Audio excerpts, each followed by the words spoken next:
Le premier chakra, c'est le centre le plus fondamental en fait de notre système, parce que c'est le plus basique, presque le plus archaïque. Son rôle, c'est de nous protéger, c'est notre survie. On est sur le moi-je, quelque chose de très profond. Si vous mettez votre main dans le feu, que ça chauffe, vous allez très vite le retirer. Ça, c'est presque une nature spontanée du premier chakra. Il y a un truc qui ne va pas, on a un programme de survie qui se met en place tout de suite et qui va activer des choses qu'il faut pour qu'on réagisse très vite. Donc il va gérer beaucoup notre survie. En gros, on se fait passer en priorité tant qu'on n'a pas atteint un niveau de confort suffisant. Et c'est OK avec ça. Tant que vous n'avez pas de quoi vous nourrir, un toit sur la tête, des choses basiques pour votre bien-être ou votre sécurité, ce premier chakra va prendre le dessus sur tous les autres besoins. Et c'est OK. C'est presque animal. Un animal, voilà, quand il a faim, il a faim. Même s'il doit mordre pour bouffer, on est dans la survie. Donc ce chakra peut gérer cette partie-là, enfin gère cette partie-là entre autres. L'ego va se mettre à mal se positionner quand la survie est mal positionnée.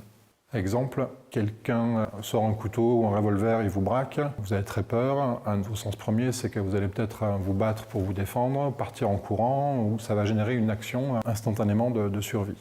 Donc ça c'est OK parce qu'on est dans une vraie survie. Ensuite on a la mauvaise survie, ça c'est là où ça dévie un peu. Où parfois vous avez des gens qui vont réagir violemment parce qu'ils se sentent agressés. Si je dis à quelqu'un, putain tes chaussures elles sont pourries aujourd'hui, c'est quoi ce style que tu as là, vestimentaire, on se sent agressé. On se sent en survie et on va réagir. Puis tu me fais chier, ta gueule, on va mettre un coup de poing ou on va réagir connement sur des trucs qui franchement c'est rien, quoi. En fait c'est repositionner ce chakra correctement, c'est identifier quand vraiment c'est de la vraie survie et quand c'est des choses qui n'en valent pas la peine, quand il n'y a pas de vraie survie derrière. Donc il y a des gens dont l'ego va sans arrêt être en réaction avec tout ce qui les entoure parce qu'ils se sentent attaqués en permanence. Ils se sentent en survie en permanence. Donc une des clés, on verra après, mais là, on peut travailler par exemple sur la confiance en soi. Si on n'a plus de peur ou qu'on augmente notre confiance en nous, ce chakra va plus à chaque fois disjoncter rapidement parce qu'il se sentira toujours en survie. Donc si on se sent en sécurité, ben forcément, tu parles de mes chaussures, ok, ben tu les aimes pas, moi je les adore. C'est aussi simple que ça, terminé. Il n'y a pas de réaction. Donc quand on peut s'affirmer soi-même, qui on est, ce qu'on n'aime pas, on fait fi de ce que pensent les autres, c'est pas important.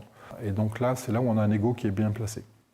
On n'est plus dans un mode survie sur des choses qui n'en valent pas la peine, on est vraiment sur des choses essentielles. Ce premier chakra, c'est lui qui va nous connecter à tout ce qui est la vie sur Terre, dans le sens où il y a des gens qui sont pas très bien incarnés, quelque part. Ils restent un peu dans des mondes un peu là-haut, ils sont beaucoup dans les rêves ou beaucoup dans des choses très spirituelles, où il y a beaucoup de gens qui méditent énormément, ou qui font beaucoup de travail, encore une fois, pour se connecter là-haut, mais c'est qu'ils ont envie de se barrer de ici et maintenant.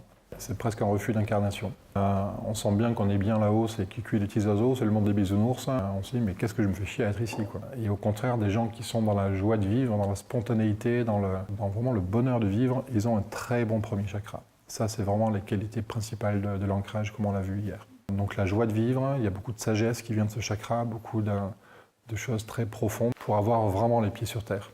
Et plus vous pouvez, encore une fois, avoir les pieds sur terre, plus vous pouvez après vous amuser à grimper très haut.